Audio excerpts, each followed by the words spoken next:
The Sounds of Night by Maxine Kumin. And now the dark comes on, all full of chittery noise.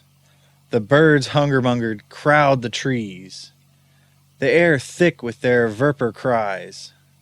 The bats, snub's seven-pointed kites, skitter across the lake, swinging out, squeak, chirp, dip, and skim in skates of air.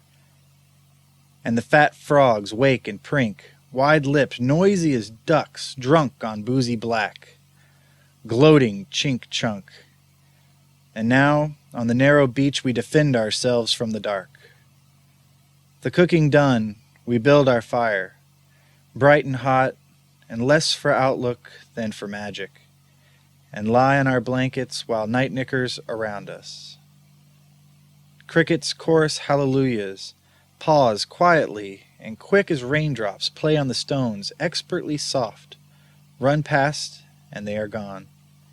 Fish pulse in the lake and the frogs hoarsen. Now every voice of the hour, the known, the supposed, the strange, the mindless, the witted, the never seen, sing, thrum, impinge and rearrange endlessly.